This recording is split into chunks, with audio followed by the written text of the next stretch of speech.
مبروك عليكم شهر شعبان، وحنا الان مقبلين على شهر رمضان. الله يدخلوا علينا بالصحه والراحه وكل ما تمنينا. في هذا الفيديو اخواتي غادي نقدم لكم كيفيه تصبير الحامض او ما يسمى في المغرب بالمصير او الحامض المرقد. وهذا الحامض اللي كتحتاجو كل ربة بيت في المطبخ ديالها، ولكن عندي لكم بعض الاسرار لنجاح المصير واللي انا جربتها وبغيت بصراحه الله حتى نتوما تستافدوا منها. اولا السرعه في التصبير ديالو، كيف ما كنعرفوا فهو كيحتاج من 5 اسابيع الى 6 اسابيع الا بغينا دغيا نحصلوا عليه، وخصوصا الا كان الطقس بارد. ولكن في الطريقه انا عندي طريقه اللي كنقدر نحصل عليه في مده اسبوع مع الاحتفاظ باللون ديالو كانه تقريبا باقي حامض، ولكن هو طايب ولون يعني فاتح، ما تيوليش قهوي حتى تيولي بحال داك المربى ديال الحامض. وعندي السر الثاني هو اننا طول المده كيفاش نحتفظوا به لمده تقريبا ازيد من سنتين. فهذا الحامض ها هو عندي هذا، فهو عنده سنتين هو في الثلاجه. ها عندي سنتين، وكنت قديته في تقريبا مده قصيره وعنده سنتين اللي حطيته في الثلاجه. انا جبته لكم باش تشوفوه. فاولا غنبداو على بركه الله.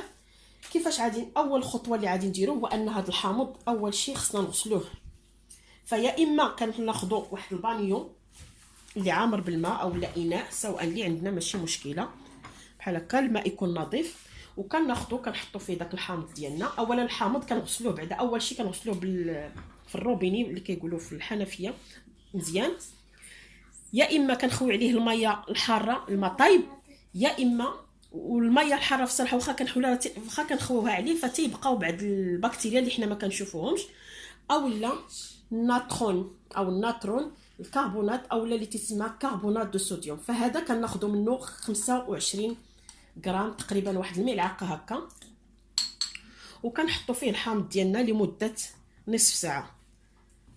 فكل خضار الا بغيتو في صراحه الله حيدوا من انا هكا كنستعمل، بغيتو تحيدوا كل البكتيريا اللي كتكون في الخضار قبل ما نستعملوها، فشريو هذا الناتروم وخليوه عندكم في المطبخ. وكل ما نستعملوه في الفلفل في اي شيء، لان كتعرفوا الان كيدخلوا بزاف المواد اللي حنا ما عارفينهاش وتتكون احتمال مسمومه ادويه ولا شي حاجه. فالحامض في هذا الخضار ديالنا كتخلص من كل هذاك الشيء. فكنخليه واحد نصف ساعه ومن بعد كنخرجوه وكنشفوه مزيان. انا الان غادي نخليه نصف ساعه ومن بعد غادي نشفو وغادي نقول لكم كيفاش غادي نبداو في الطريقه ديال تحضير هذا المصير. والان ها هو الحامض ديالنا بعد ما خليته نص ساعه ونشفتو مزيان، ها هو ناشف. فالان غادي نبداو.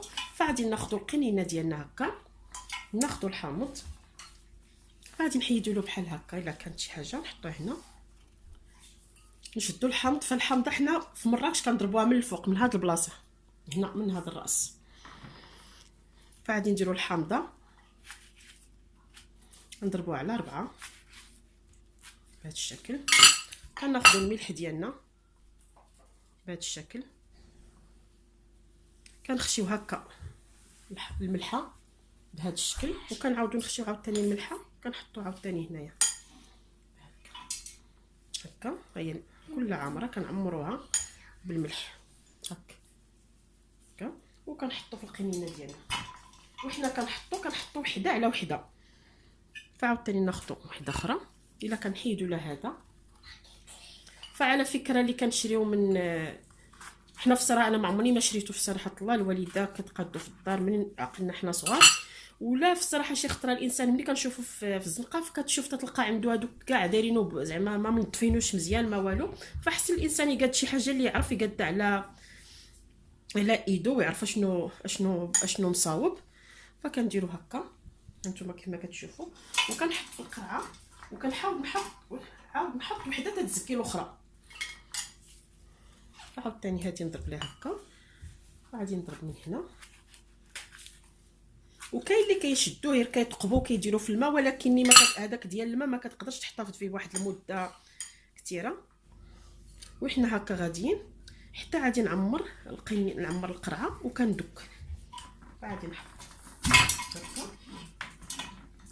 هكا كنعمرو وكندكو كنضغطوا عليها مزيان.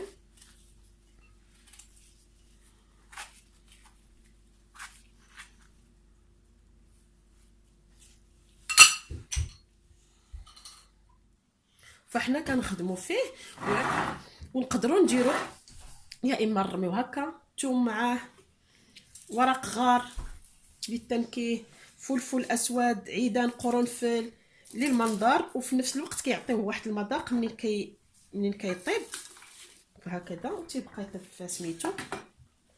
وعاد كنبقاو نديرو هكايا. شفتوا هما نوريكم ورق الغار.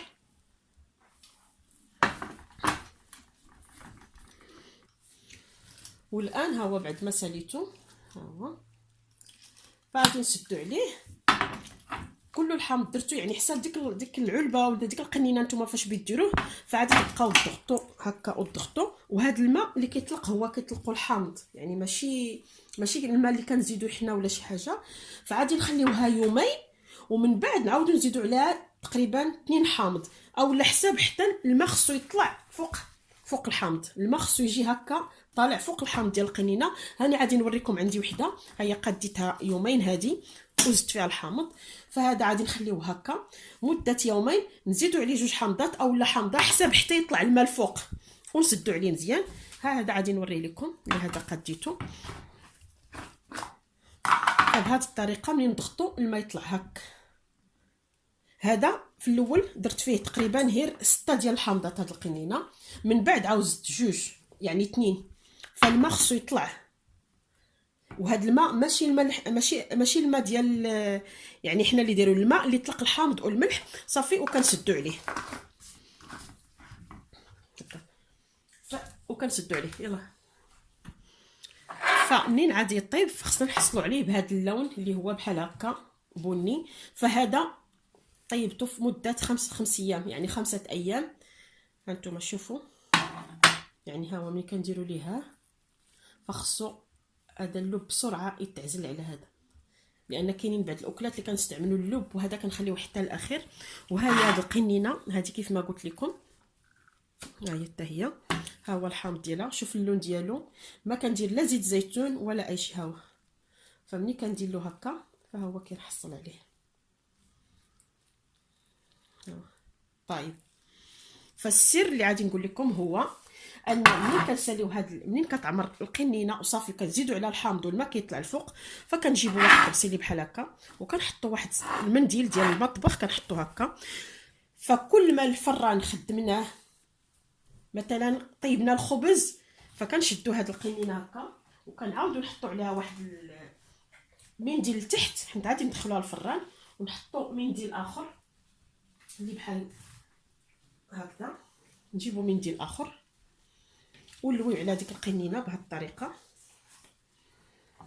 ونحطوها في الفران. كيف نخرجوا الخبز يكون الفران طافي ونحطوها فيه ونبقى حتى يبرد الفران. هي فيه النهار كله حتى يبرد. فكل ما درنا الفران يعني يوميا كل ما الفران طيبنا فيه وخرجنا الخبز او حلويات ولا شي حاجه غادي ندخلوها فيه ونخليوها عاوتاني في المطبخ او لا في شيء اخر. القنينه مثلا تكون من القنينات اللي شويه سميكه، ماشي القنينات مثلا المربى ولا شحد، ونديروا بانيو ولا زلافه فيها الماء الحار ونحطوا وسطها القنينه ونخليها. نديروا هذه العمليه مده 3 المرات في اليوم، فمده 5 ايام كنحصلوا على الحامض بهذه الطريقه.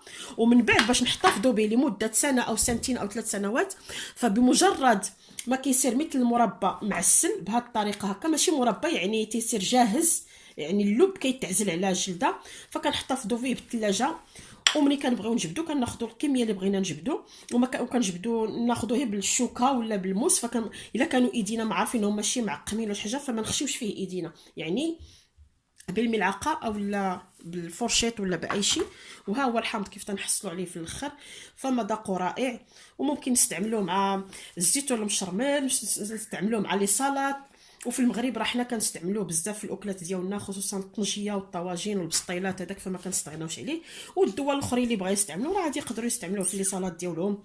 او لا عندكم واحد الاكله كيسميوها اكله تبسي، يعني مثل الطاجين بالخضر، فممكن ديروه معها. فها هو الحامض ديالنا حصلنا عليه، وكنتمنى يتنال اعجابكم وتستافدوا من هذه الاسرار وتحصلوا على الحامض في اقل من اسبوع بالبيت وتقادوه في بيوتكم بلا ما تشريوه. وها هو الحامض اللي حصلنا عليه الان، وكنتمنى ينال اعجابكم وإلا عجبكم فكنتمنى كننتظر الاقتراحات ديالكم. وشكرا، وعلى امل ان شاء الله نتلاقى بكم في فيديو قادم. ولا عجبكم ديروا لي لايك باش تشجعوني ونعطيكم المزيد اللي عندي. وشكرا ومع السلامه.